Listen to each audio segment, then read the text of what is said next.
Cyril Hanouna va donner la parole à une avocate pour nous expliquer un petit peu qu'est-ce que le procès Mazan, hein, donc avec Gisèle Pelicot.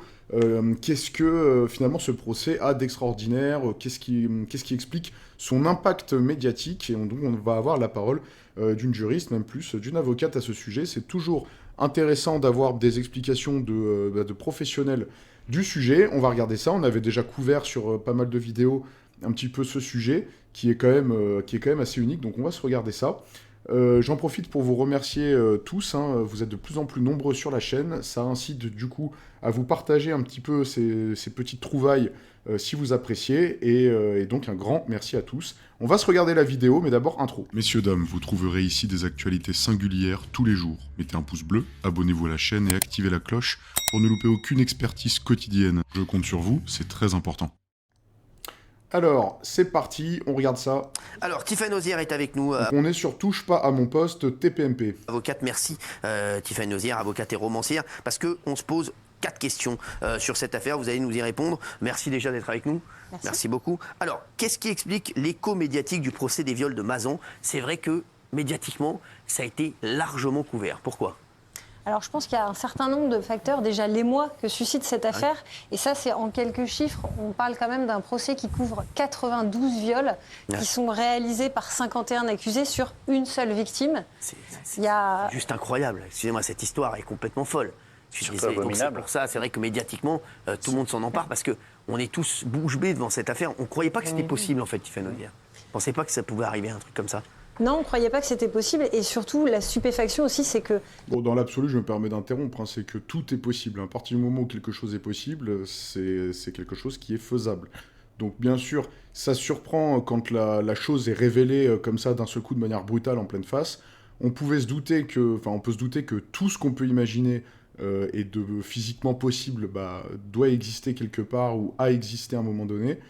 Mais effectivement, lorsque ça arrive, la stupéfaction est telle parce que on est face à des faits qui sont extrêmement sordides. La victime elle-même ne croyait pas que c'était possible, puisque si on remonte aux racines, elle est convoquée au commissariat parce qu'elle pense aller chercher son mari qui a filmé sous les jupes des filles, et elle découvre à ce moment-là qu'elle est victime, alors que le cheminement classique, c'est plutôt la victime qui va déposer plainte et qui est entendue. D'où la stupéfaction pour tout le monde. Ça, effectivement, il faut imaginer qu'à la base, Gisèle Pelicot allait chercher son mari, voilà, parce qu'il avait déconné avec une histoire d'appareil à photo sous les jupes.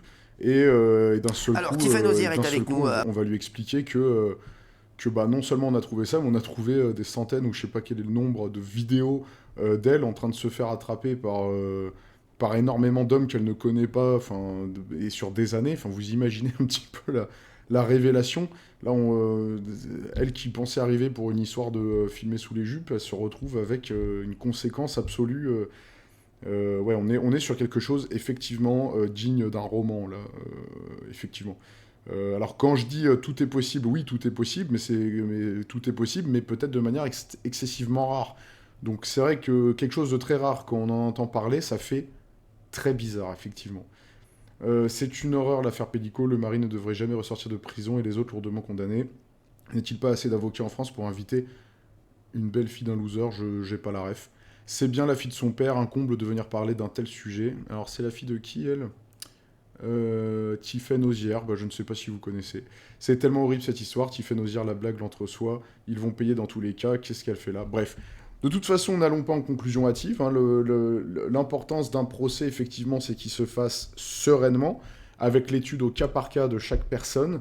Il ne faut pas sauter sur les conclusions. Parfois, les apparences peuvent être excessivement trompeuses. Hein, on l'a vu des milliers de fois, donc il faut toujours faire ça avec précaution pour en sortir finalement la substantifique moelle qui nous permettra Très honnêtement, la vérité ne sort pas d'ailleurs que la science.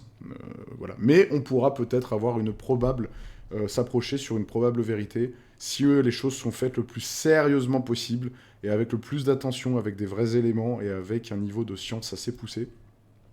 On peut l'espérer, en tout cas on souhaite énormément de courage à Madame Gisèle Pelicot, qui dans tous les cas est une femme d'un courage et d'une exemplarité assez incroyable dans sa manière de gérer cette situation qui doit être absolument laborieuse à traiter. Voilà, je vous laisse me dire en commentaire vos opinions, vos points de vue, ce que vous en pensez, et moi je vous dis à la prochaine, salut.